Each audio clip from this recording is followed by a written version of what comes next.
Hello everyone, and welcome to DE Classified, a podcast showcasing the history of destroyer escorts.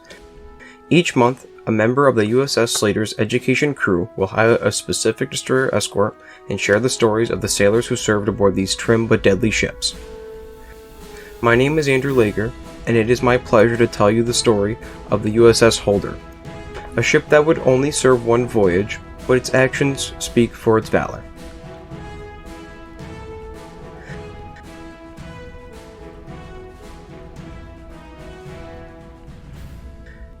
The Holder was named for Randolph Mitchell Holder. Holder was born on September 20th, 1918 in Jackson, Mississippi. He served aboard the USS Enterprise as an ensign pilot for a torpedo bomber in Squadron 6. During the Battle of Midway, he and his squad attacked the Japanese fleet without fighter cover to protect them. It was during this attack that Holder would try to divert the fire of enemy planes from his squad mates and was subsequently shot down. He was awarded the Navy Cross for his efforts, and in his honor, a ship was christened in his name. USS Holder is a Edsall-class destroyer escort with direct drive diesel propulsion. The Holder had a complement of three 3-inch 50 guns, one 40mm Bofors with a twin barrel, 8 20mm Oerlikons, one torpedo tube, 2 depth charge racks, a Hedgehog mortar, and 8 depth charge K-guns. She was built by the Brown Shipping Company in Houston, Texas. The ship was commissioned on November 27, 1943, with his mother Annette Holder as its sponsor. On January 18, 1944, Commander George Cook would take command of the ship, beginning the voyage of the Holder by taking it on a quick test run in the Gulf of Mexico. Afterwards, the ship would make its way to Bermuda, where it would spend February into March doing a shakedown. As for many of the sailors, the Holder was their first ship. It is at this time that I will introduce Edward Anischik. He was a signalman 3rd class aboard Holder, and compiled much of the information on the ship and her story, even going as far as getting some first-person accounts and creating a whole book with his information. His work was invaluable in making sure the story of the Holder is known. He talks of the testing done by the crew and how fresh they are in terms of the mistakes they made. In one case, 2 men fell overboard on a particularly harsh day in the Atlantic. They were saved, however, this goes to show that this crew was still new to the sea and had much to learn. After the crew were acclimated to the ship, it ventured to Charleston, South Carolina for dry dock. There, Holder underwent maintenance so that she was prepared for the journey ahead. It would then meet up with convoy UGS-37, which was in Norfolk, Virginia, preparing for what would be the Holder's first, and only, mission. The convoy would have 60 merchant ships, protected by Task Force 65, which consisted of 6 landing ships, 5 destroyers, 2 rescue tugs, 2 English patrol craft, the anti-aircraft cruiser HMS Delhi, and 8 fellow destroyer escorts. The DEs were the Stanton, 247, Price, 332, Strickland, 333, Hissam, 400, Stockdale, 399, Swery, 248, and Forster, 334. Before it set off, however, the command of the ship was switched from Cook to a man named Winthrop P. Buck. Buck was a lieutenant junior grade and had prior experience commanding a ship, PC-489, a submarine chaser, as well as being an instructor at the Fleet Sound School in Key West months before his moving to the Holder. And so, with a new captain and her first mission, Holder went east across the Atlantic, not knowing the danger that awaited her as well as the crew. Anischik would state that there were ships as far as the eye can see. The going in the Atlantic was as smooth as any journey across the rough sea could be. The only time there seemed to be any trouble was when the convoy came across a group of Spanish ships that got in their way. After some talks through a translator, they got out of the way, and the convoy made its way past the Rock of Gibraltar. Once in the Mediterranean, there didn't seem to be any problems, that is, until April 11th. Holder had taken the lead of the convoy, with the USS Forster with her. Anischik was on watch 2 times that day, one from 0800 to 1200 in the morning, and the other at 2000 to 2400 at night. On his first watch, he recalled seeing what looked to him like a Messerschmitt off the port side of the ship circling. After reporting to the officer on deck, he kept an eye on the plane until it left. Later that night, he had his second watch and was witness to the battle that would result in the Holder's demise.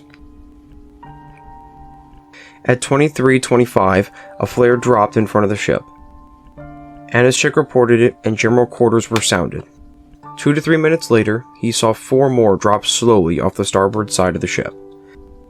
Holder began to create a smoke screen, but then there was the sound of an engine coming towards the ship. The anti-aircraft guns of the ship opened fire, but were too late as the dive bomber launched a torpedo. It hit Holder midships on the port side, just below the waterline, destroying 3 of the engines and catching one on fire. The explosion would result in 16 killed and 12 critically wounded. Anischik himself was thrown in the air and slammed down, being knocked unconscious for nearly a half hour.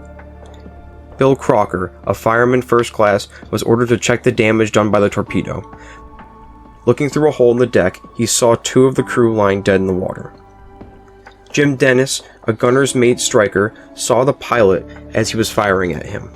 He was soon laying in the straps attached to the gun and had suffered a concussion. Seaman First Class Charlie Grunwald claims to have been blown as high as the stack of the ship, his proof being that he could see the inside of it.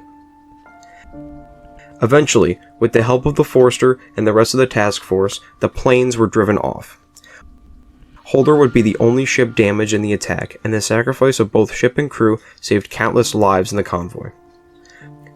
Forster would take the wounded from Holder, and after the ship was deemed unfit for continuing on, it would be towed to Algiers by one of the tugboats.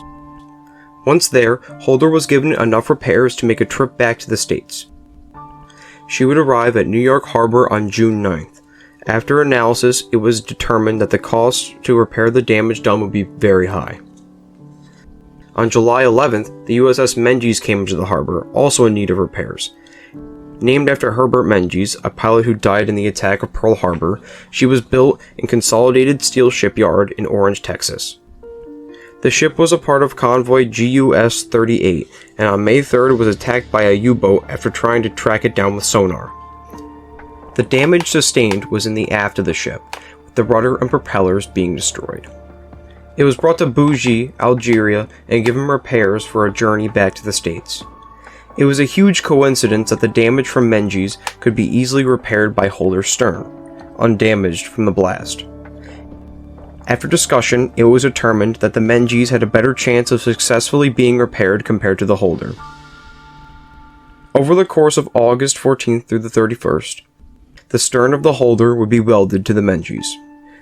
There is debate as to whether Holder pushed Menzies or Menzies pushed Holder, but I myself am more for the former.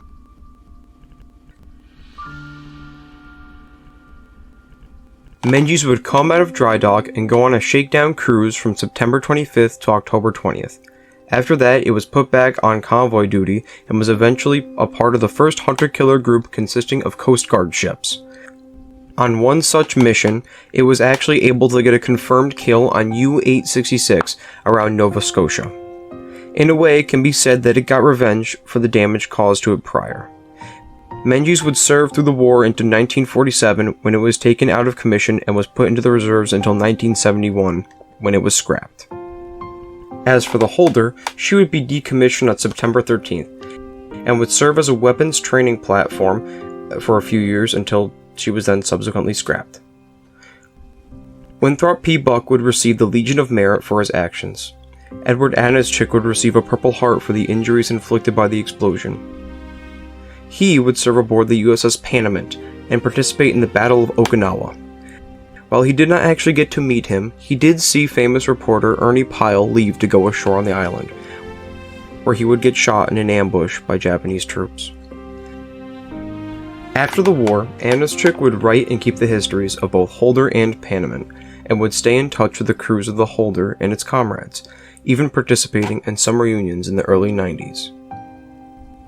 Overall, it could be said that the Holder, whilst having a short-lived career, was a ship which had a very action-packed maiden voyage, and in the end was responsible for the saving of hundreds in UGS 38.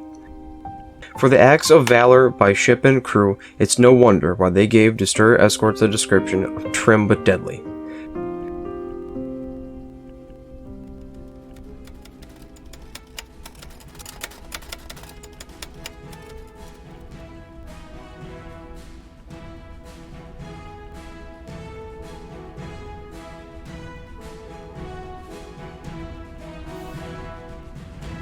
Thank you for listening to DE Classified.